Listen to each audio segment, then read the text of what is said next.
কয়েকজন জানতে চেয়েছেন, একেবারে নগ্ন হয়ে যেখানে কোনো মানুষের নজর পড়ে না গোসল করা কি জায়েজ আছে? স্বামী স্ত্রী কি একসাথে নগ্ন হয়ে গোসল করতে পারবে?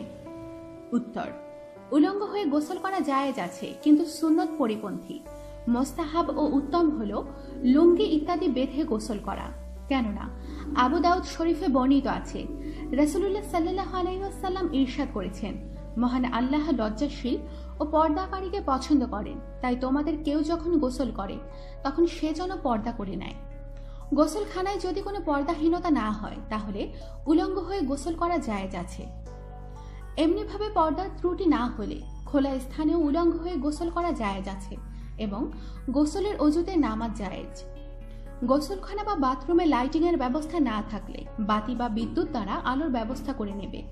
পর্দার মধ্যে কাপড় খুলে গোসল করা জায়েজ আছে।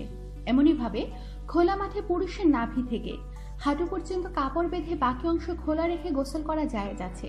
তার নাভি থেকে হাঁটু পর্যন্ত, যা পুরুষের সদর, কারোর সামনে খোলা হারাম।